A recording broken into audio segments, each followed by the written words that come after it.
김성환의 시사야.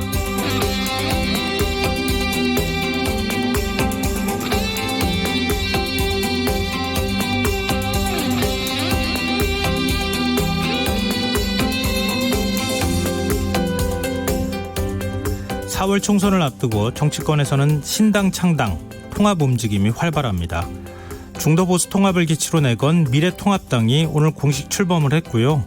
바른미래당과 대한신당, 민주평화당, 이른바 호남계 3당은 공동교섭단체 구성을 합의하는 등 통합을 눈앞에 두고 있습니다. 이런 가운데 안철수 전 대표도 4년 전 창당했던 당명과 똑같은 국민의당으로 또다시 창당을 준비하고 있는데요.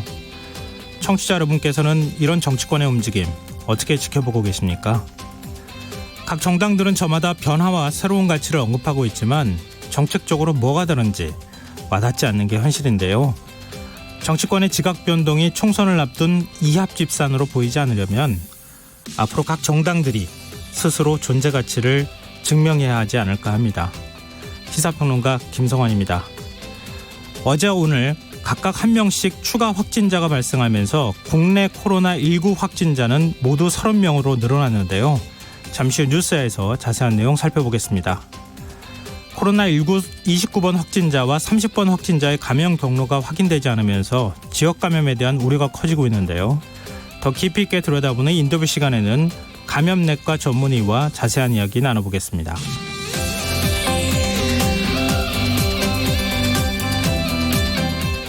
김성환의 시사에는 청취자 여러분의 많은 관심과 참여를 기다립니다.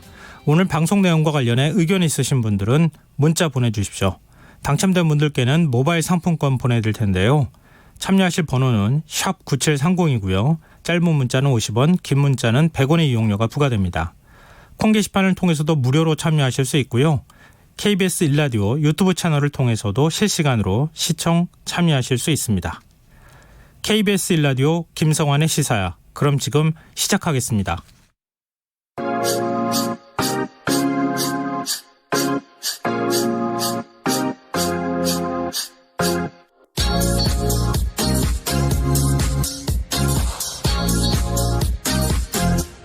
KBS 1라디오 김성환의 시사야.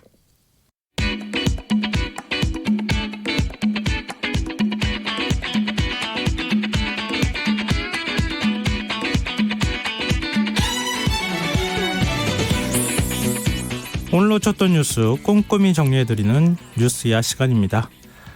김민하 시사평론가 나와주셨습니다. 안녕하세요. 안녕하세요. 이 3회 토론 다중 추돌 화재 사고가 오늘 굉장히 심각했는데 이 소식은 좀 2부에 저희가 살펴보도록 하고요. 일단 코로나19 소식부터 1부에서는 좀 살펴보도록 하겠습니다. 주말과 오늘 각각 한 명씩 추가 확진자가 발생하면서 국내 코로나19 확진자가 모두 30명으로 늘어났어요. 그렇습니다. 이 29번 이 확진자 80대 남성이 이제 어제 확인이 됐고, 그 다음에 이번에 이제 배우자인 30번 확진자가 추가로 이제 확인이 됐습니다. 60대 여성인데요. 남편이 확진 판정을 받으면서 자가격리가 됐는데 이제 양성 판정이 나온 거고, 지금 국가지정병상에 마련된 서울대병원으로 옮겨져서 격리 치료를 받고 있습니다. 앞서 29번 환자의 경우에 이 방역 당국이 조사를 해보니까 이제 114명이 지금 접촉한 것으로 이제 조사가 됐는데요. 네. 그것은 이분이 이제 그 심근경색이라고 생각을 해서 이제 고대 안암병원을 그저께 이제 응급실에 이제 간 건데, 여기서 이제 접촉한 사람만 76명인 것이고, 그 전에 증상을 이제 잘 이제 그 인지하지 못했을 때 종로 노인복지관이라든지 뭐 약국, 뭐 병원 이런 데를 여러 차례 방문을 하면서 이렇게 접촉자가 늘어난 것으로 지금 파악이 되고 있습니다. 그래서 이 29번 환자와 함께 배우자인 30번 환자도 뭐 이렇게 병원에 간다든지 약국에 간다든지 이런 경우들이 있었기 때문에 좀 우려가 많이 되고 있는데요. 이 부분에 대해서는 이제 보건당국이 추가적인 역학조사를 계속 진행하고 있는 상황입니다. 그리고 두 환자의 경우에 이제 우려가 지금 큰 것이 해외 위험 지역을 지금 다녀온 적이 없고 다른 이제 코로나19 환자와도 접촉을 하지 않았기 때문에 지금 방역망 밖에서 지금 감염된 환자가 나온 거 아니냐, 이렇게 지금 평가가 되고 있는데요. 만약에 이렇게 좀 감염 경로가 끝까지 확인이 되지 않으면 그러면 이제 지역사회 감염의 우려로 접어드는 것이기 때문에 상당히 역학조사의 결과를 좀 주목을 해봐야 될 것 같습니다. 근데 지금 30번 확진자가 자가격리된 이후에 한 언론과 인터뷰를 한 것으로 알려져서 지금 논란이에요.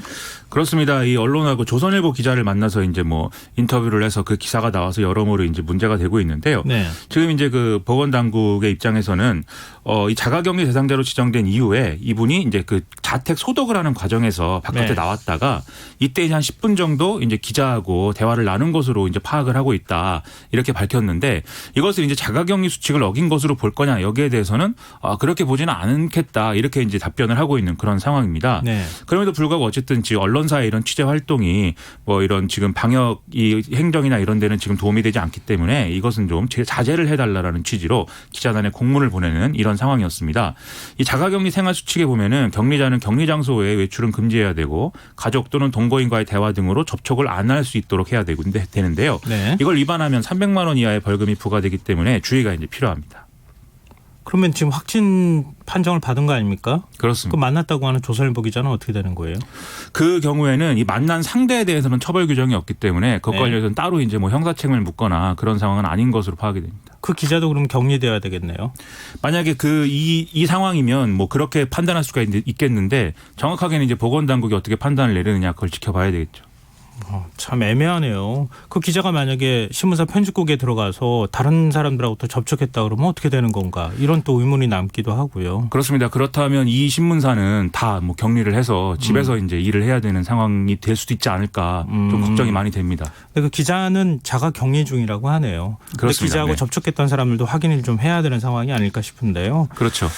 근데 이 정부 발표가 30번 확진자가 나왔다는 거 이거 공개가 되기도 전에 언론이 먼저 공개를 하는 거 이거 어떻게 봐야 됩니까? 일종의 좀 혼선을 줄 수도 있는 상황이기도 한 것 같은데. 그렇죠. 보건당국도 그렇게 얘기를 했습니다. 이제 정부 발표가 나오지 않은 상황에서 이 30번 환자가 확진됐다. 이게 이제 신문에 났는데 네. 그것 자체가 현장에서 혼란을 발생시키거나 국민 불안을 확대할 수 있는 부분이기 때문에 언론과 좀 협의를 잘 해보겠다. 이렇게 얘기를 했거든요. 네. 근데 이런 좀 환자가 추가로 확진이 되고 뭐 이런 상황들이 정부가 뭐 이런 여러 가지 상황들을 뭐 숨기고 있는 정황이 있다거나 뭐 그것을 뭐 언론 보도를 통제하고 있다던가 뭐 이런 상황이라면 이런 것을 빨리 이 기자 입장에서는 빨리 보도를 하거나 정확히 보도를 하고 싶은 뭐 그런 것들이 어떤 취재 경쟁으로 이어지는 것도 자연스러운 일인데 그게 아니라 정부가 보건당국이 이렇게 확진자가 발생하면 정확하게 브리핑을 하고 또 그동안의 어떤 이동 경로나 이런 걸 투명하게 공개하고 있는 상황에서 네. 이걸 30번째 확진자가 발생했다는 걸 이렇게 재빨리 뭐 이렇게 속보 경쟁하듯이 보도하는 것이 과연 무슨 의미가 있겠는가 사실 이런 생각이 드는 거죠. 근데 뭐 이런 게 있을 거예요. 만약에 확진자로 판정이 됐으니까 망정이지 만약 그게 오보였다면 어떻게 되느냐. 그렇죠. 이런 위험성을 걱정해야 할 수밖에 없잖아요. 당연합니다. 그렇기 때문에 이런 부분과 관련해서는 뭐 이 정부하고의 어떤 신뢰관계 이런 것도 중요하겠지만 기자들과 이제 언론 스스로가 어떤 가이드라인이라든지 이런 거를 좀 만들어서 이런 감염병이 이렇게 문제가 되고 있는 상황에서는 어떻게 보도하는 것이 이제 좀 윤리적인가 이 부분에 대한 고민을 거듭해서 좀 이 내부적인 어떤 수칙이나 이런 것들을 만들어서 좀 지켰으면 좋겠습니다. 조선일보는 이번 사태 초기에 우한 탈출기라고 해가지고 기자가 우한에서 탈출하는 걸 또 그걸 르포 기사처럼 써가지고 그것도 참 상당히 논란이 많았는데 그렇습니다. 거기 격리를 시켰는데 그걸 굳이 탈출을 해서 그것을 또 기사로 썼다는 거에 대해서 네. 이 기자로서의 윤리나 이런 것들을 묻는 그런 목소리들이 많았습니다. 재난 보도 매뉴얼 같은 게 있잖아요. 그리고 보도 가이드라인도 기자협회 차원에서 만들기도 했었고 그렇습니다. 이럴 때는 좀 정확한 보도를 하는 게 또 앞서가는 게 중요한 게 아니라 혼란을 막는 게 일단은 더 중요한 거 아닌가 그런 생각이 듭니다. 그리고 베트남 여행을 다녀온 40대 남성이 부산의료원에서 숨지면서 한때 뭐 응급실이 폐쇄되는 그런 소동이 좀 빚어지기도 했었죠. 그렇습니다. 이렇게 이제 여러모로 이제 걱정을 많이 할 수밖에 없는 그런 상황이 됐는데 다행히 이제 이렇게 좀 코로나19 진단 검사를 해보니까 음성으로 나왔다 이렇게 좀 중앙방역대책본부가 밝혔습니다. 그래서 이제 일단은 이 코로나19 의심 사례가 아니었고 또 다른 원인으로 사망을 했지만 어쨌든 베트남 여행력이 있기 때문에 이제 검사를 시행했는데 뭐 그렇게 나와서 일단 우리가 이것과 관련해서는 좀 걱정을 덜었습니다. 네. 그리고 지난 메르스 사태 때는 병원 내 감염 문제가 굉장히 심각했잖아요. 그렇죠. 병원에서 주로 이제 감염이 되고 그 감염된 환자들이 급속도로 이렇게 늘어나는 그런 일이 발생했는데 일단은 코로나19 국면에서는 병원들이 굉장히 신속하게 대응을 하고 있어요. 아까 고려대 안암병원 같은 경우에도 말씀하셨지만 바로 폐쇄 조치가 이루어졌다고 하더라고요. 그렇습니다. 응급실 뭐 바로 폐쇄했고 그리고 29번 환자와 30번 환자가 이제 거쳤던 병원들도 이제 소독이나 이런 것들을 다 진행을 했고 서울대병원에서 이제 이 진료를 했던 의사들 4명도 진단을 바로 했는데 다행히도 이 부분에 이제 음성이 나왔다 이렇게 이제 얘기를 하고 있는 그런 상황입니다. 다만 지금 말씀하신 대로 지금 의료기관에서의 어떤 감염 문제 이런 것들은 심각한 상황을 어쨌든 야기할 수 있는 것이고 네. 지금 그게 우려가 되는 상황까지 이제 온 거 아니겠습니까? 그런 점에서 앞으로 정부가 좀 철저한 대응 체계를 더 구축하겠다 이렇게 얘기를 하고 있는데요. 일단 이제 요양병원 등의 어떤 취약시설에 대한 어떤 외부 방문이나 면회 제한이라든지 뭐 이런 것들을 이제 추진한다고 하고요. 그리고 지금까지는 이제 좀 바이러스에 감염된 감염자 환자들의 어떤 유입이나 이런 것들을 통제해서 네. 거기서 이제 확진자를 가려내는 이런 방법으로 이제 진행을 해왔다면 앞으로는 이제 좀 더 폭넓게 지금 지역사회 감염에 대한 대책도 마련을 하겠다라는 입장으로 얘기를 하고 있습니다. 이번에 뭐 고려대 안암병원 같은 경우에 그 진단을 확진자가 사실은 이상 증세라고 굳이 생각하지 않아도 되는 건데 의사가 이거 이상하다. 코로나19 검사 한번 해봐야 되겠다. 그래서 그 확인이 됐다는 거 아니에요? 그렇습니다. 아마 이제 폐렴 증세가 와서 가슴 네. 쪽에 이제 어떤 문제가 있었는데 이 환자분은 이제 자기가 어떤 심장이나 이런 문제라고 생각을 했던 건데 이 의사가 이거는 이제 키트를 사용해서 코로나19 검사를 해봐야 된다 이렇게 현장에서 올바른 판단을 내렸기 때문에 사실은 확진을 잡아낼 수가 있었던 거죠. 메르스 사태 때 진단을 맡았던 의사라고도 하더라고요. 그렇습니다. 이런 네. 경험이 중요한 것 같습니다. 네.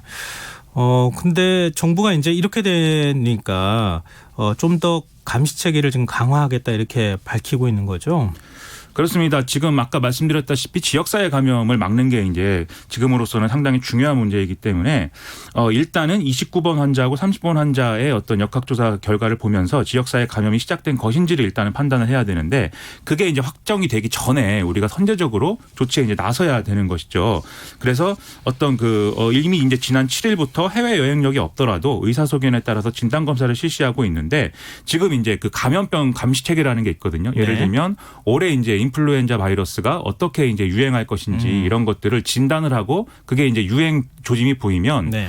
중앙에 이제 그 어떤 보건 당국에서 각 병원에 지침을 내리는 시스템이 있습니다. 네. 그 시스템에 이제 코로나19 바이러스를 집어넣어서 앞으로는 상시적으로 이 유행병을 처리할 때와 같은 방식으로 이제 예방에 나설 것이다. 이렇게 감시 체계를 강화할 것이다. 이렇게 이제 보건 당국은 밝히고 있습니다. 좀 더 정부가 긴장해야 되는 그런 상황이 아닐까 싶습니다. 그리고 문재인 대통령이 오늘 경제부처 장관들에게 업무 보고를 한꺼번에 받겠다 그래서 받았는데 코로나19로 인한 경제적 피해가 지난 메르스 때보다도 더 크게 느껴진다. 정부 부처 간 협업을 잘 해야 한다 이렇게 강조를 했다고요. 그렇습니다. 이제 기재부, 산업부, 금융위, 그다음에 중기부 이렇게 4개 경제부처가 이제 합동 업무 보고를 했는데 말씀하신 대로 문재인 대통령이 경제 활력이 지금 떨어질 위기인 것에 대해서 상당히 걱정을 많이 했습니다. 네.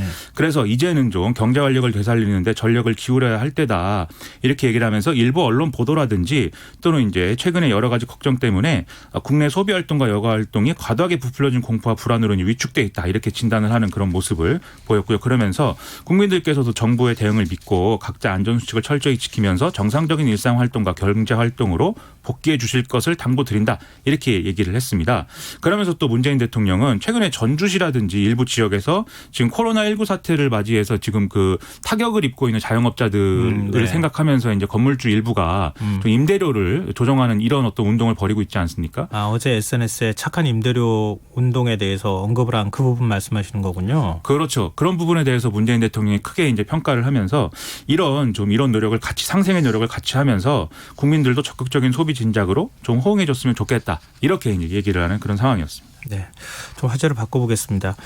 뉴스타파가 윤석열 검찰총장의 부인 김건희 씨에 대한 의혹을 제기했어요. 이게 어떤 내용입니까? 이 뉴스타파 보도는 지난 2013년에 경찰이 도이치모터스 주가 조작 사건에 대해서 내사를 진행을 했는데 당시 경찰 수사첩보 보고서 안에 이 윤석열 검찰총장의 배우자인 김건희 씨와 이제 관련한 의혹이 있다. 이런 것이었는데요. 네. 이 도이치 모터스 회장이 주식시장에서 이른바 이제 이 선수라고 불리는 일종의 브로커인 이모 씨하고 공모해서 주가를 인위적으로 시세 조정한 혐의가 있는데 이걸 경찰이 내사를 하는 과정에서 보니까 윤석열 총장의 배우자인 김건희 씨가 일종의 이제 쩐주로 참여를 해서 도이치 모터스 주식과 현금 10억 원 등을 이 브로커에게 전달을 해줬다라는 내용이 보고서에 있다 이런 내용이었거든요. 네. 그래서 이런 내용이 있어서 뭐 뉴스타파가 나름대로 이제 어떤 수사를 이제 진행을 할 그 수사를 진행 상황을 이제 점검을 해봤는데 그때 당시에 어떤 주가 조작 혐의에 대한 내사를 경찰이 자료 제공 요청을 했지만 금감원이 거부하면서 이게 진도가 안 나갔다 그런 이제 내용까지 이제 보도를 하고 있는 상황이었습니다. 이것에 대해서는 뭐 김건희 씨의 어떤 그 취재나 이런 것들이 시도를 했지만 뭐 네. 답변이 안 나온 걸로 이 뉴스타파 보도에 나와 있습니다. 근데 이게 윤석열 총장하고 결혼하기 전 일인가요? 아니면 결혼하고 난 다음 일인가요? 2년 전쯤에 이제 있었던 일이다. 이렇게 결혼하기 보도가 2년 되고 전쯤에 있었던 그렇습니다. 일요. 네. 경찰은 지금 어떤 입장입니까? 일단은 이 김건희 씨가 내사 대상자는 아니었다 이렇게 얘기를 하고 있는데, 네. 근데 이 얘기를 잘 봐야 되는 게 이 당시에 경찰 내사 자료에 김건희 씨 이름이 나오는 것은 이제 사실이다라는 얘기고 네. 그런데 앞서 말씀드렸듯이 금감원이 협조가 없고 제보자 진술이 부족해서 내사를 중지한 건이다. 그리고 이 김건희 씨에 대해서는 내사한 바 없다. 이렇게 얘기를 한 거거든요. 네. 즉 보고서에 이름은 나오는데 네. 이 의혹이 어떤 중심 인물로서 이제 그렇게 수사 대상은 아니었다. 이 얘기인 걸로 이제 해석이 됩니다. 이거 굉장히 오늘 예민하게 받아들여져서 인터넷 포털 사이트 실시간 검색어에도 막 오르고 하더라고요. 그렇죠. 아무래도 이 윤석열 총장하고 그다음에 네. 또 추미애 법무부 장관하고 예를 들면 뭐 여러 가지 지금 계속 이어지는 어떤 갈등 관계다 이런 보도가 나오다 보니까 이런 보도도 상당히 굉장히 그 여러모로 비중 있게 다뤄지고 있는 상황인 것 같습니다. 네, 이건 좀 더 상황을 좀 지켜봐야 될 것 같습니다. 이 사실만으로 뭐 이렇다 저렇다 이렇게 얘기하기는 그렇죠. 어렵고 일단 의혹이 제기가 됐고 경찰 입장에선 내사하는 과정에서 김건희 씨가 거기 안에 내용에 포함된 건 사실이다. 그렇습니다. 근데 내사를 김건희 씨를 한 것은 아니다. 뭐 이렇게 지금 밝히고 있는 거 아닌가 싶습니다. 그렇죠. 그리고 네. 그 보고서 내용도 뭐 혐의로 확정된 것은 아니다라는 취지의 어떤 얘기였습니다. 네, 알겠습니다.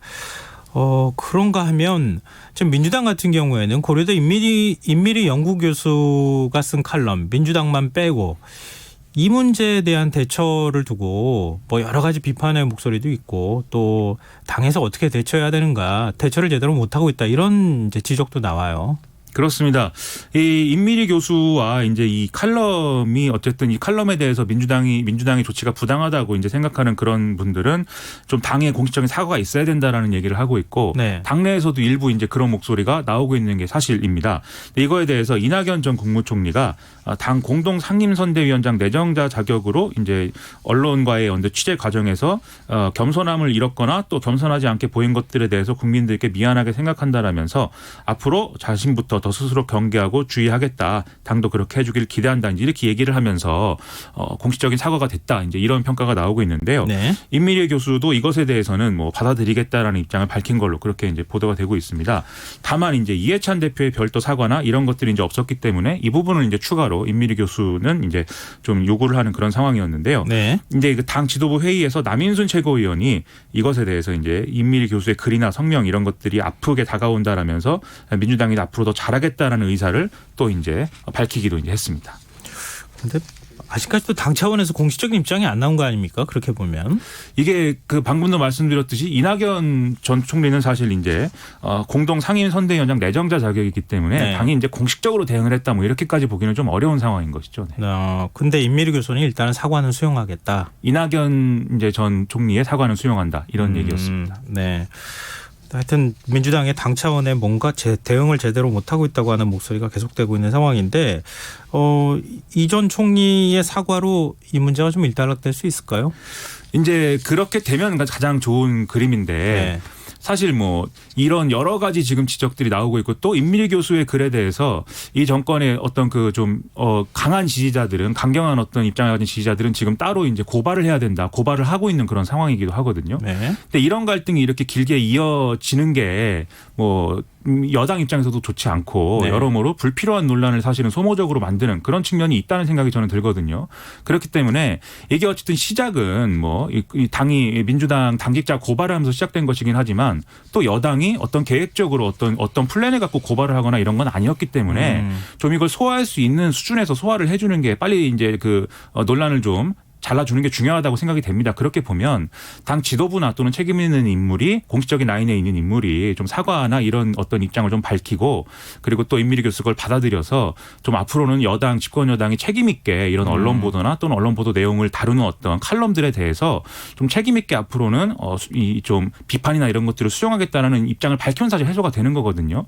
그런 모습을 좀 보일 필요가 있지 않은가 좀 이런 생각이 들었습니다. 그러니까 뭐 임미리 교수 칼럼에 대해서 비판적인 의견들도 있을 수 있고 찬성하는 당연하죠. 의견도 있을 수 있잖아요. 그렇습니다. 뭐 예를 들면 언론중재위 선거기사 심의위원회에서는 지금 공정성 위반이다 그래서 권고 조치를 하라고 하는 결과를 내놓기도 했잖아요. 그렇습니다. 근데 당 차원의 공식적인 어떤 선거법 위반에 대한 대응 이 문제가 적절하지 못했다. 이제 이렇게 지금 비판하고 있는 거잖아요. 그렇죠. 방법이 예를 들면 경향신문에 이제 반론 보도나 반론 기고를 이제 요청할 수도 있는 것이고 말씀하신 대로 이제 언론중재나 이런 데서 판단할 수도 있는 것이고 방법이 여러 가지인데 어떤 그 집권 여당과 정권을 비판한 칼럼에 대해서 바로 이제 고발이나 이런 걸로 가는 것이 옳은 것이냐 이게 네. 바람직한 모습이냐 여기 이제 의문이 제기되는 거죠. 네. 지금 여러분께서는 KBS 라디오 김성환의 시사야와 함께하고 계십니다. 계속해서 뉴스야 이어가겠습니다. 정치권 소식을 더 안 살펴볼 수가 없는데요. 민주당이 현역 의원 20%를 교체하겠다는 그 구상을 공식화했어요. 이해찬 대표가 직접 오늘 이와 관련한 발언을 했죠. 그렇습니다. 이 시스템 공천 심사와 공정한 경선을 통해서 현역 국회의원의 20% 정도는 교체를 하겠다. 이렇게 이제 이해찬 대표가 얘기를 했는데요. 그럼 이제 현역 의원이 129명인데 이 중에 26명가량은 공천을 하지 않고 새로운 후보를 세우겠다. 이제 이런 얘기인 것이죠. 다만 이제 기존 불출마자를 이제 합치게 되면은 이 숫자가 또 변할 수도 있기 때문에 좀 지켜봐야 될 측면도 있는데요. 실제로 이제 오늘 여러모로 전략 공천 지역도 발표가 되고 하면서 또 이 경기 과천 의왕을 이제 지역의 어떤 현역인 신창현 의원이 컷오프되는 이런 상황들도 이제 있었습니다. 이외에 이제 이렇게 단수로 이제 그 공천 신청이 아닌 지역인데도 경선 지역으로 선정되지 않은 곳들도 이제 남아 있기 때문에 네. 이런 것들도 최종적으로 지켜봐야 이제 컷오프 비율이 어느 정도로 이제 채워지는 거냐 이 결론이 나올 것으로 이제 보입니다. 근데 지금까지는 이거 컷오프 26명 할 수 있을까? 그런 생각이 좀 들어요. 아직까지 전략공천 지역이나 아니면은 컷오프 결과를 내놓은 게 한 명인가요, 현역 의원? 지금으로서는 그렇습니다. 네, 네. 그거밖에 없어서 과연 가능할지 가능할 것 같으세요? 이게 아무래도 이제 그 20%라는 이제 수치가 중요하다기보다는 네. 이게 어떤 내용이냐 이런 게 이제 중요한 건데 이 20% 안에는 앞서 잠시 말씀드렸는데 뭐 불출마를 선언한 현역 의원 18명에다가 부소속이지만 이제 문희상 국회의장이라든지 뭐 손혜원 의원 이렇게 2명도 포함된 수치이기 때문에 실제 이제 총선 후보 신청자 중에 공천을 못 받는 현역 의원은 한 자릿수일 것으로도 예상이 된다 뭐 이런 얘기도 있는 거거든요. 네. 그래서 이제 20%냐 아니냐라는 문제라기보다는 얼마나 국민들에게 새로운 모습을 보여줄 수 있느냐에 방점을 찍고 이제 대응을 하는 게 더 중요할 것 같습니다. 그냥 혁신 의지가 지금 사실 물갈이 비율로 나타나는 게 이게 맞는 건지 뭐 여러 가지 논란은 있지만 그래도 변화하려고 하는 모습으로 비춰질 수는 있다고 보이네요. 좀 이 네. 물갈이를 하더라도 누가 이제 그 자리에 들어가느냐도 사실은 중요한 문제니까요. 아, 그러네요. 네, 그 점도 같이 봐야 되겠죠. 그러니까 민주당이 4명의 전략공천 후보를 또 발표했어요. 그렇습니다. 이제 서울 종로의 이낙연 전 총리, 경남 양산을의 김두관 의원, 경기 남양주 병의 김용민 변호사, 경기 고양병의 홍정민 변호사를 전략공천하기로 오늘 더불어민주당 전략공천관리위가 이제 결정을 했습니다. 네, 이분들의 경우에는 이 김용민 변호사의 경우에는 이제 조국 전 법무부 장관 시절에 법무검찰 개혁위 의원으로 활동을 했고, 네. 그다음에 홍정민 변호사의 경우에는 이제 경제학 박사 출신의 40대 여성 변호사다. 이제 이런 해설이 좀 같이 나오고 있는데요. 네. 그다음에 영입이 이제 10호였던 이탄희 전 판사의 지역구 출마도 이제 관심사인데 네. 이것은 아직 논의가 안 된 것으로 이제 얘기가 되고 있습니다. 네. 야권 이야기도 좀 해보겠습니다. 미래통합당이 오늘 공식 출범을 했어요. 그렇습니다. 오늘 이제 총선을 58일 앞뒀는데 공식 출범을 했는데요. 그래서 뭐 문재인 정권을 심판한다 뭐 이런 걸 내걸고 이제 보수 단일 대우로 이번 총선에 나서겠다 이렇게 입장을 밝히고 있습니다.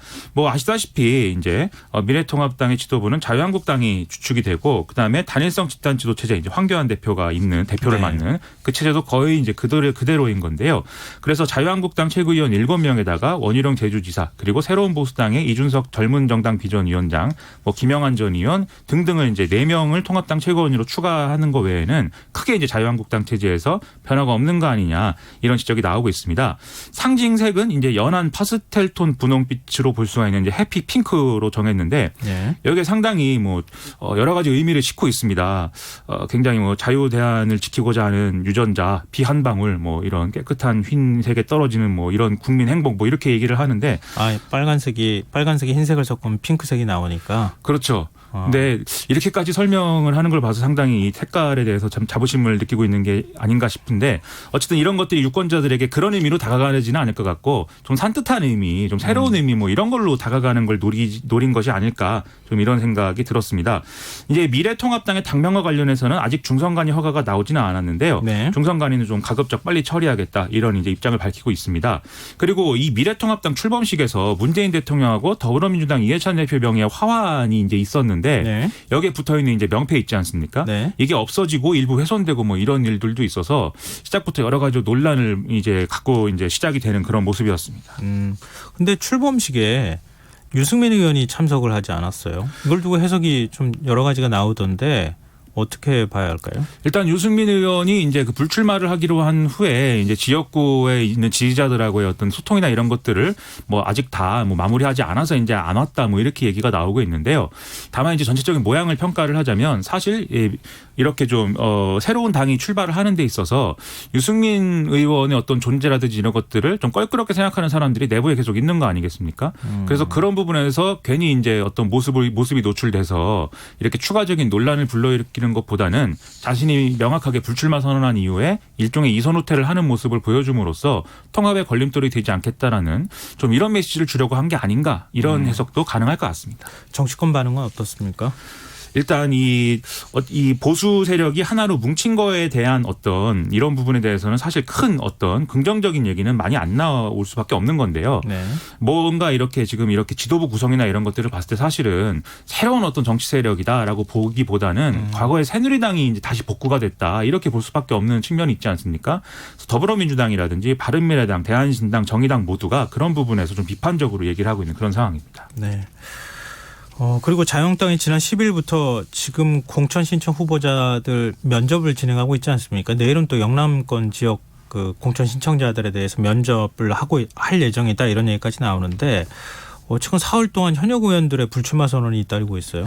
그렇죠. 지금 원내대표까지 지낸 삼선의 이제 김성태 의원 그리고 재선의 박인숙 의원이 이제 서울 강서을 송파갑 에 이제 불출마 의사를 이제 선언을 했고, 그 다음에 울산에서 5선을 한 정가병 의원이 또 불출마를 이제 선언을 하는 모습이었습니다. 네. 그리고 부산에서 4선을 한 유기준 의원도 지금의 지역구에서는 출마하지 않겠다라는 이런 의사를 이제 밝혔다. 뭐 이런 소식이었습니다. 그래서 이분들은 사실 지금까지 어떤 불출마를 선언할 수도 있는 부분들도 사실은 있는데 어쨌든 전격적으로 지금 얘기가 된 부분도 있기 때문에 상당히 나름대로는 이 내부의 어떤 파장을 뭐 일으키고 있다 이런 평가를 나름대로 받고 있는 상황입니다. 지금 김성태, 박인숙 의원 그리고 지금 정가비훈 의원, 유기준 의원 이렇게 4명이 지금 하루 이틀 사이에 지금 불출마 선언을 한 것인데 전부 뭐 박인숙 의원 같은 경우에는 재선이지만 송파에서 김성태 의원은 3선 그리고 정가비훈 의원은 5선, 유기준 의원은 지금 4선이죠. 그렇습니다. 그래서 사실 영남 지역 다선 의원들 불출마 요구가 있었지 않습니까? 그렇죠. 그거와도 관련이 있는 것처럼 보이는데 지금 불출마 선언이 이렇게 계속 잇따르는 배경이 혹시 있을까요? 이게 아무래도 뭐 계속 공천 혁신이나 이런 걸 보여줘야 되기 때문에 영남 지역에서는 특히 이번에 좀 격전지가 되지 않겠습니까? 네. 더불어민주당도 영남 지역에서 어떤 전략적으로 접근하는 이런 모습을 보이고 있고 그걸 방어해야 되는 입장에서 보수 정치 세력이 이렇게 좀 어떻게든 물갈이 공천을 해보려는 이런 의지를 좀 보이는 것도 사실인 것 같고요. 그다음에 김성태 의원이라든지 이런 부분에 있어서는 사실은 이분들이 공천 심사를 사실은 보러 갔다가 그제 네. 면접 이후에 이제 나와서 이제 불출마 선언을 한 거거든요. 근데 김성태 의원의 경우에는 특히 이 딸의 어떤 취업 문제 이런 것들이 있지 않습니까? 취업 비리 네. 이런 문제가 지금 뭐 당연히 뭐 재판에서는 뭐 무죄가 나왔다 하더라도 1심에서 이제 좀 그렇게 나왔다 하더라도 네. 논란이 있는 것이기 때문에 이런 부분이 아마도 공천에서 아마 불리하게 지금 적용이 되고 뭐 컷오프나 이런 대상까지도 될 수 있는 상황이라고 스스로가 생각하지 않았겠는가 이런 생각도 이제 할 수가 있는 부분입니다. 그래서 그렇게 되기보다는 이제 불출마를 선언했다 이렇게 볼 수가 있는 부분이고요. 그리고 사실 일부 이제 과거의 친박계라든지 이런 부분에서는 비판적이거든요. 김성태 의원이나 네. 이렇게 이른바 이제 뭐 탄핵 오적 이래서 이제 비판적인 부분도 있기 때문에 이런 것들이 복합적으로 작용된 결과이다라고도 볼 수 있는 부분이 있습니다. 네. 그리고 호남 3당이라고 이른바 불리는 바른미래당, 대한신당, 민주평화당. 합당을 하기로 다 이미 뭐라고 해야 될까요? 합의까지 다 끝났는데 손학규 대표 때문에 지금 또 합의문 추인이 안 되는 상황인 거죠. 그렇죠. 이름도 이제 민주통합당이라는 상당히 복고풍의 이런 과거에 우리가 경험했던 그 이름을 다시 쓴다 이렇게 얘기를 해서 3당이 통합이 되는 줄 알았는데요. 근데 손학규 대표가 이것에 대해서 지역주의를 기반으로 한 어떤 호남신당의 모양새는 이제 거부한다라면서 지금 또 거부 의사를 밝혀서 상담 통합은 안 되는 거 아니냐라는 분위기가 또 형성이 되고 있다 이런 네. 얘기입니다. 그래서 이게 이제 결국 안 될 경우에는 지금 바른미래당에 있는 이제 그 현역 의원들 있지 않습니까? 네. 탈당을 하거나 셀프 제명을 하는 방식으로 빠져나와서 이제 이 당에 이제 새로 만들어지는 당에 합류를 할 전망이다 이런 얘기들도 같이 나오고 있습니다.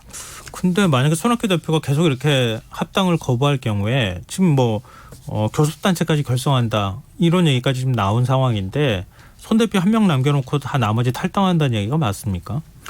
이제 그렇게까지도 이제 얘기를 하고 있는 건데요. 그게 이제 현실이 될 것이냐는 조금 더 두고 봐야겠죠. 하루 정도는 이제 두고 볼 여지가 지금 있는 건데 네. 손학규 대표 입장에서는 뭐 앞서도 말씀드렸듯이 호남신당이라는 이 모양새가 좀 어떤 그 구태 정치다 뭐 이렇게 주장을 하고 있는 거고 그걸 벗어나기 위해서는 자신이 어떤 공천권을 행사하는 또는 이런 어떤 형태로 자기가 이제 지도부의 일원으로서 역할을 이어가는 이런 게 지금 필요하다고 이제 반복해서 주장을 하고 있는 거거든요. 네. 그런 부분에서 어떤 절충이나 타협이 이루어지는 것인지 또는 손학규 대표가 주장한 뭐 젊은 저 청년 세력과의 통합이라든가 이런 게 지금 사실은 반쯤 이제 어그러진 상황이라고도 볼 수가 있는데 네. 그런 부분에서 다시 이제 불씨가 살아나는 건지 이런 것들을 종합적으로 봐야 되겠고 만약에 이게 최종적으로 안 될 경우에는 지금 말씀하신 대로 손학규 대표 1인 정당으로 바른미래당이 귀결되는 이런 상황도 배제할 수는 없는 상황인 것 같습니다. 근데 마음은 급한데 뜻대로는 잘 안 되고 좀 참 쉽지가 않습니다.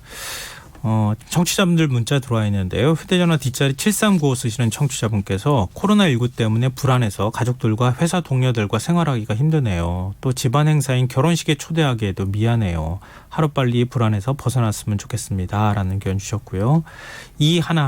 하나 쓰시는 청취자분께서는 며칠 잠자마다 다시 코로나 확진자가 늘었어요. 추위가 멀어지고 진정세를 찾길 정부를 믿고 기다리겠습니다. 라는 의견 주셨고요. 8561님 스쳐 지나가는 정당은 많아도 스며드는 정당은 없는 것 같아요. 표현이 정말 좋으십니다.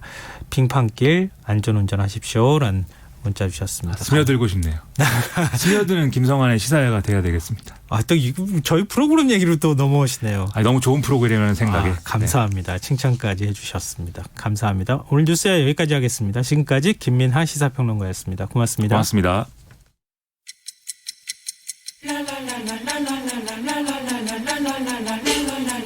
바쁜 당신을 위해 준비된 밤 시사야 시사평론가 김성환과 함께합니다. 국내에서 코로나19 30번째 확진자가 발생했습니다. 이 확진자는 29번 확진자의 부인인데요.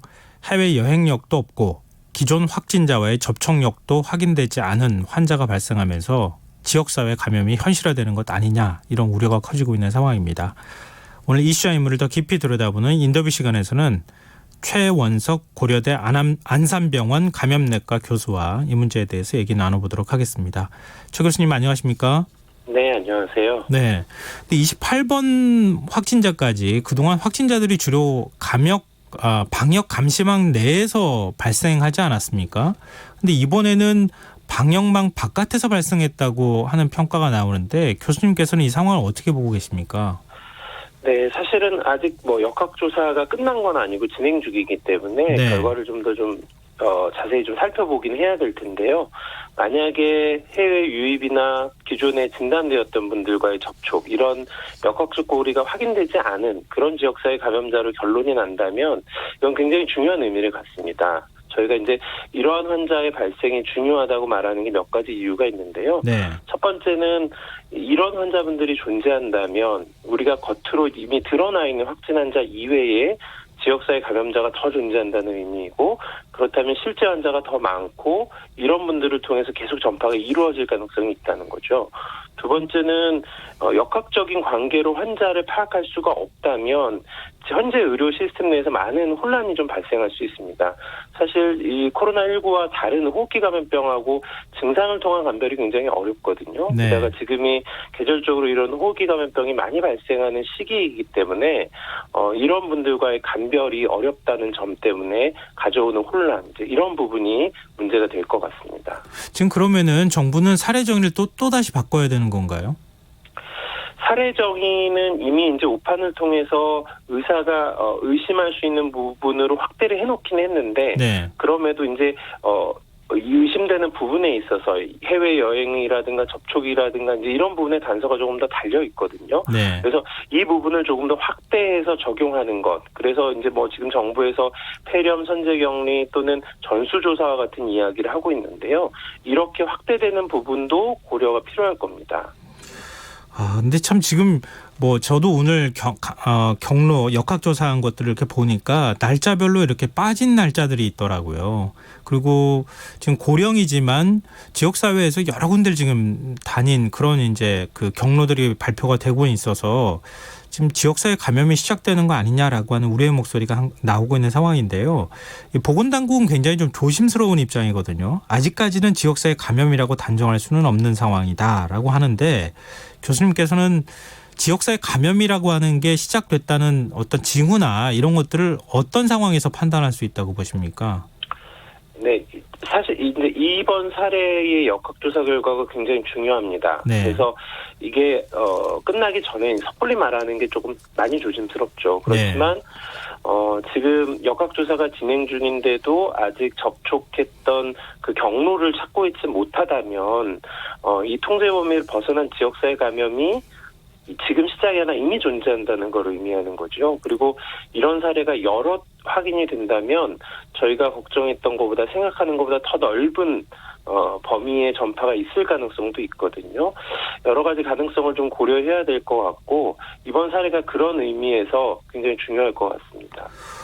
그럼 일단 무엇보다도 어떤 접촉을 통해 가지고 지금 감염이 됐는지 그걸 파악하는 게 일단 1순위가 되는 거죠. 네, 맞습니다.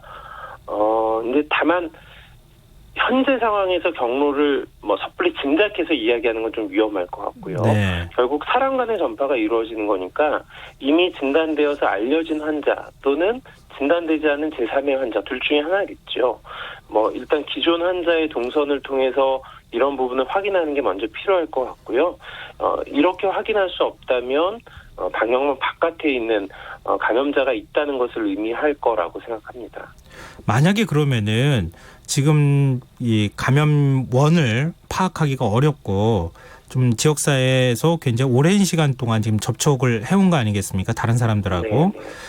이럴 때는 그러면은 정부의 방역이 어떤 방향으로 바뀌어야 되는 건가요?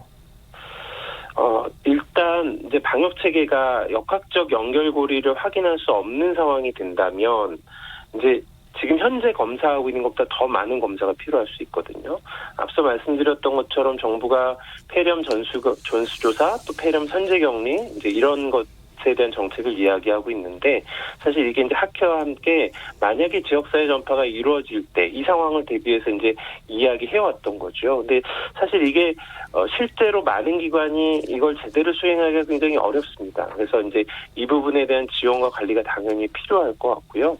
또 하나 걱정하고 있는 부분은 우리가 지금 코로나19에 집중해서 보고 있지만 네. 사실 이 질환 이외에도 다른 질환을 가지고 있는 분들, 진료가 필요한 분들이 많이 있거든요. 네. 이 분들이 안전하게 이 감염으로부터 위험을 받지 않고 안전하게 진료를 받을 수 있는 의료의 시스템이 유지되는 것도 굉장히 중요합니다. 그래서 이런 의료 전달 체계 정비, 또 공공의료기관의 역할, 또 역량의 재정립, 이런 부분이 좀 많이 필요한 상황인 것 같습니다.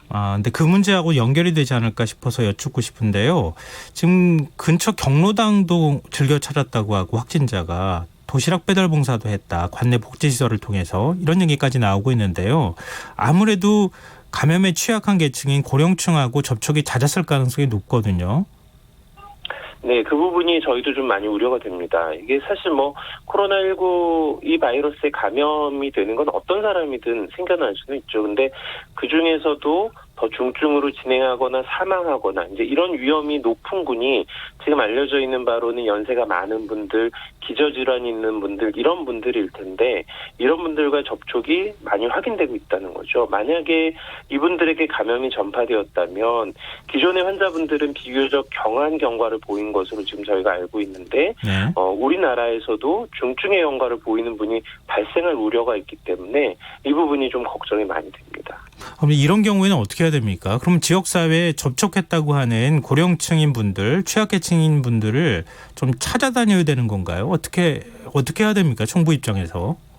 일단 이분들에 대한 좀 면밀한 관리가 필요하겠죠. 그러니까 이분들은 단순히 본인이 증상이 생겼다고 의료기관에 연락하고 방문하고 이러한 접근이 쉽지 않을 가능성이 있거든요. 네. 그러니까 이제 방역 당국에서 이런 분들께서 혹시 증상이 생기는데 놓쳐지거나 또는 중증으로 진행하고 있는데도 연락하지 못해서 의료기관을 방문하지 못해서 안 좋은 경과로 가는 상황이 발생하지 않도록 능동감시를 할 때도 조금 더 철저하게 또 직접 찾아가 본다든가 이런 형태의 관리를 좀 해야 할 것 같습니다. 근데 이제는 외부 유입을 차단하는 방식에서 방역의 어떤 방향을 조기 진단하고 조기 치료하는 방향으로 뭔가 좀 바꿔야 될 때가 아니냐라고 하는 지적이 있는데 교수님 의견은 어떠세요? 네, 사실 지금까지의 방역의 전략이라는 게 완전 봉쇄입니다. 그러니까 이제 네. 외부에서 유입되어서 그 유입자로부터 지역사회에 퍼져나가는 것을 최대한 찾아서 아주 경증의 환자부터 조기에 찾아서 막는 방법이거든요.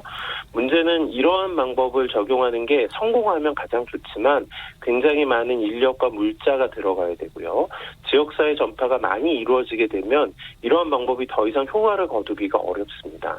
그래서 이제 그 단계로 넘어가면 그 다음부터 적용해야 되는 방법은 피해를 최소화하는 이제 이런 정책으로 가야 되는 거죠. 그래서 모든 환자를 경증 단계에서 진단하는 게 사실상 쉽지는 않아질 것이기 때문에 중증으로 진행할 위험이 있거나 중증으로 진행하고 있는 환자분들을 찾아서 이분들에게 발생하는 피해를 최소한 줄여주는 형태, 이런 형태로 점점 이 정책의 방향을 바꿔가야 할 가능성이 있습니다. 차단 방역에서 적극적이고 능동적으로 찾아가는 이런 방식의 피해를 최소화하는 형태를 목표로 삼는 이제 이런 정책인 거죠. 근데 보건당국은 코로나19를 독감처럼 상시 대응하겠다 지금 이렇게 밝힌 상황인데요. 코로나19가 독감이나 감기 같은 계절성 유행병이 될 가능성에 대해서는 어떻게 보십니까?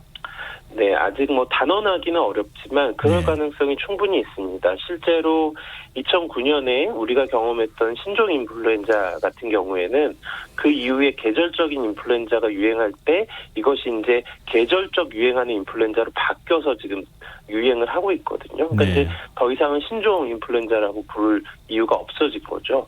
이것도 마찬가지로 아직 앞으로의 경과를 더 보아야 하겠지만 계절적인 유행의 형태를 띠면서 계속 반복될 가능성이 충분히 있습니다. 근데 지금 신종플루 같은 경우에는 타미플루라고 하는 치료제가 있었잖아요. 근데 이번 같은 경우는 백신이 지금 없는 상황이지 않습니까? 네, 맞습니다. 이제 백신 그리고 확립되어 있는 치료제, 항바이러스제 이런 게 없다는 부분이 기존의 독감, 인플루엔자하고 대응할 때 이제 중요한 차이점이죠. 지금 뭐 많은 연구를 하고 있고 기존에 사용했었던 특히 다른 바이러스성 감염에 대해서 적용했었던 항바이러스제를 적용하는 시도를 하고 있지만 사실 아직은 확립된 치료라고 말할 수는 없습니다. 근데 중국 연구진이 완치자에서 형성된 항체가 치료에 효과가 있다 이런 결과를 내놓지 않았습니까? 근데 완치자의 혈액에 있는 항체를 백신을 만드는 데 쓸 수는 없는 건가요? 네, 항체는 백신을 만드는 원료로 사용할 수 없습니다. 그러니까 이제 백신이라는 건 내 몸에 항체를 유도할 수 있는 항원을 넣어주는 거거든요. 그러니까 네. 이게 이미 만들어 있는 항체는 그런 백신을 만드는 거하고는 좀 다른 개념이라서 이걸 이용해서 백신을 만들 수는 없고요. 회복기 혈청을 이용해서 치료하는 이러한 시도는 뭐 이번에 처음 이야기된 게 아니라 이미 과거 예전부터 여러 가지 질환에서 많이 시도가 됐습니다. 사스나 메르스 모두 마찬가지고요. 네. 다만 이 혈청을 이용해서 사용하는 경우에는 이걸로 뭔가를 제조하는 거하고는 조금 상황이 다르게 회복된 분들로부터 혈액을 얻어서 일종의 이제 헌혈과 같은 거죠. 그걸 이용해서 치료하는 방법이기 때문에 네. 아주 많은 수에게 다수에게 적용할 수 있는 방법은 안 됩니다. 근데 지금 국내에도 10번째 완치자가 나왔다고 하잖아요. 근데 네. 그 정도면은 새롭게 지금 이제 확진자 판정을 받은 사람한테 방금 전에 말씀하셨던 그런 방식을 쓸 수는 없는 겁니까? 일단 기본적으로 이 바이러스성 감염은 자신의 면역력으로 낫는 겁니다. 그러니까 이제 어떤 치료제가 없으면 낫지 않는 거다 이렇게 생각하실 이유는 없습니다. 대부분의 호흡기 바이러스성 감염병은 인플루엔자도 항바이러스제가 있지만 결국은 본인의 면역력으로 낫는 거거든요. 그래서 본인의 면역력으로 나을 수 있습니다. 치료할 수 있는 약물이 있다면 치료의 성공 가능성 또 중증으로 진행할 위험을 낮춰준다는 의미가 있는 거죠. 그래서 어떤 것이든 치료제가 있으면 도움은 당연히 되겠지만 일단 기본적으로는 본인의 면역력으로 나을 수 있다라는 점을 좀 생각하실 필요가 있고요. 네. 두 번째는 완치자의 혈청을 이용할 때 우리가 헌혈할 수 있는 양의 한계가 있기 때문에 네. 앞서 말씀드린 것처럼 다수에게 한꺼번에 적용할 수 있는 방안이 아직은 되기가 좀 어려워서 주로 중증 환자분들 이런 분들에게 좀 선별적으로 시도하는 이런 방안을 좀 고려해야 될 겁니다. 일단 방법은 되지만 그게 많은 사람들한테 그런 방식을 적용하기는 어렵다는 말씀이시군요. 네, 맞습니다. 그래서 지금 마지막으로 이 질문 한번 드리고 싶은데요. 지금 이번 환자가 굉장히 넓은 지역으로 다닌 상황이라서 걱정하시는 분들이 있을 것 같은데 예방법 다시 한 번만 좀 말씀해 주시면 어떨까요? 네, 저희가 이제 뭐 항상 강조하는데 손 씻기와 같은 개인 위생 이런 부분이죠. 사실 네. 다 잘 알고 계신 것 같지만 잘 하지 않습니다. 그러니까 이제 알고 있는 부분을 잘 적용하시는 것이 중요하고요. 네. 제가 특히 강조하고 싶은 건 증상이 있는 분들이 잘 대응을 해주시는 부분입니다. 특히 호흡기 증상이 있는 분이라면 사람이 많은 곳을 방문하지 않아 주셔야 되겠고 기침 예절도 증상이 있는 분들이 지켜주셔야 하는 것이거든요. 네. 또 마스크 착용에 대한 다양한 논란이 있지만 증상이 있는 분들이 착용하는 부분에 대해서는 이견이 없습니다. 그래서 네. 이분들에 있어서 좀 철저하게 좀 주의를 해주실 것을 요청드리고 싶고 네. 이외에는 뭐 어떤 특별한 방법이 있는 것은 아니기 때문에 이미 알고 계신 부분을 적극적으로 잘 적용하시는 게 중요할 것 같습니다. 네, 알겠습니다. 오늘 말씀 고맙습니다. 네, 고맙습니다. 네, 지금까지 최원석 고려대 안산병원 감염내과 교수와 함께했습니다. 오늘도 수고한 당신들의 이야기가 여기 있습니다. 김성환의 시사야.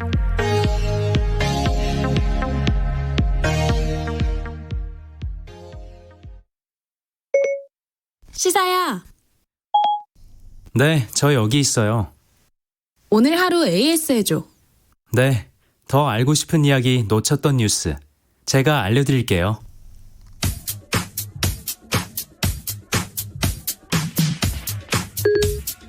시사야 애프터 서비스를 시작합니다. 사법농단에 연루돼 기소된 현직 판사들에 대해서 법원이 1심에서 잇따라 무죄 판결을 내놓으면서 논란이 일고 있습니다. 오늘 오태훈의 시사본부에서 그동안 사법농단 사태에 대해 비판의 목소리를 내온 류영재 춘천지법 판사의 입장 들어봤습니다. 해당 내용입니다.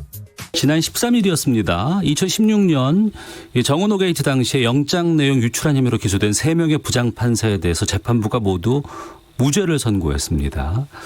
이 내용은 어떻게 보세요? 일단은 그 사실관계가 판결문에 인정된 사실관계로 보면은 예. 당시에 이제 정은호 게이트 관련해서 최유정 변호사나 김수천 전 판사처럼 전현직 판사들이 그 게이트에 연루가 되어 있다는 이제 혐의가 이제 알려졌습니다. 네. 그래서 이제 최유정 변호사나 김수천 판사에 대한 이제 범죄 수사를 위한 압수수색 영장부터 구속영장까지가 이제 청구가 됐는데요. 네. 당시에 이제 그 영장 전담 판사가 그 압수수색이나 구속영장에 이제 그 영장 판단을 위해서 수사 기록이 붙어오거든요. 네. 예, 그 수사 기록에 수록된 관련 수사 정보들의 일부를 이제 수석부장에게 보고를 하고 또 수석부장은 그 정보를 또 행정처한테 이렇게 보고를 했다. 이게 이제 재판의 이제 대략적인 내용이고요. 네. 네, 여기에 대해서 이제 재판부는 그 중앙영장전담이 수석부장에게 보고를 한 거는 법관 비위 관련한 사안이나 중요 사건에 대해서는 그렇게 보고를 하는 관행이 있었기 때문에 정당한 사법행정 절차에 따른 거다라는 취지로 무죄를 선고를 했고, 그래서 수석부장이 그 수사 정보를 이제 행정처에게 보고를 한 것은 네. 일단 법관비 사항을 보고를 한 것인데다가 이미 이제 그 정보들이 언론이나 혹은 검찰 측을 통해서 행정처에 이미 알려진 내용들과 겹치기 때문에 비밀로서의 이제 가치가 없다, 이런 내용으로 이제 무죄를 선고를 한 겁니다. 네. 근데 그 부분을 좀 짚어보면은요, 재판부가 이제 부장판사들 혐의에 대해서 영장 처리 내용을 상부에 보고하는 것, 앞서 말씀해 주셨는데, 이게 그 법원 내 뭐 관행이었다, 전통이었다, 이렇게 한 부분인데, 이게 맞습니까? 네, 저도 이제 뭐 전수조사를 해본 거는 아닌데, 예. 확실한 거는 전국 법원의 영장재판의 관행이었다고 보기는 어렵습니다. 왜냐면 저도 이제 그 영장전담을 해보신 부장님들께 몇 분 여쭤봤는데, 다 그런 보고 요청을 받거나 보고를 한 적이 없다라고 말을 했고요. 예. 제가 좀 걱정이 되는 건, 물론 재판부의 판결은 일단 존중을 하지만, 네. 최소한 그게 뭐 중앙지방법원의 관행이었을지는 몰라도, 그게 이제 전국적인 통상적인 관행이었다고 보기는 그렇게 오해가 될까봐 그것이 조금 걱정이 되고요.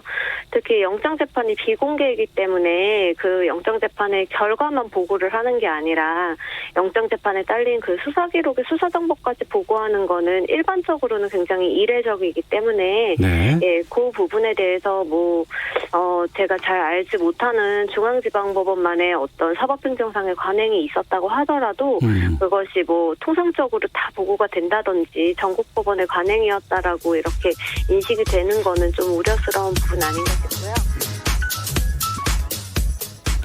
지난 13일 서울중앙지법 형사합의 23부는 3명의 부장판사에게 무죄를 선고하면서 이렇게 밝혔습니다. 판사 비위와 관련한 영장 청구 등 수사 정보를 법원 행정처에 전달하는 것은 판사의 직무상 범위에 해당한다. 그런데 유영재 판사는 정반대의 말을 합니다. 영장 전담 판사가 수사 기록까지 부장판사를 통해 행정처에 보고하는 것은 법원의 일반적인 관행이라고 볼 수 없다. 한편 언론의 표현을 빌리자면 빨간펜 선생님처럼 일선 판사들의 판결문 작성에도 시시콜콜 간섭한 부장판사에 대해서도 서울중앙지법 형사 25부는 무죄를 선고했는데요. 이번에는 전혀 다른 논리가 등장합니다.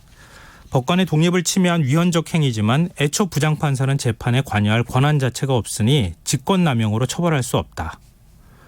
과연 이런 법원의 판결 논리 어떻게 봐야 할까요?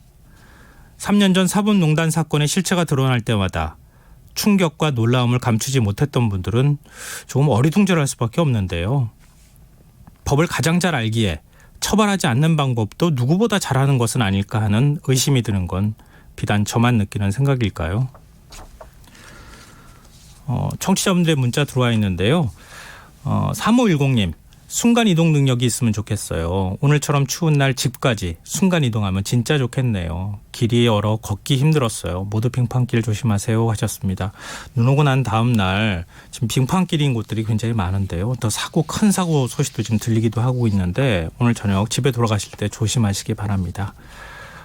지금 청취자분들의 문자 저희도 계속 기다리고 있습니다. 계속해서 문자 많이 참여해 주십시오. 참여하신 문자 번호는 샵9730이고요. 짧은 문자는 50원, 긴 문자는 100원의 정보 용료가 부과됩니다. 콩 게시판, 유튜브는 무료로 이용하실 수 있습니다. KBS 라디오 김성환의 시사야 1부 순서는 여기서 마무리하겠습니다. 저는 11시 정각 2부에 다시 오겠습니다.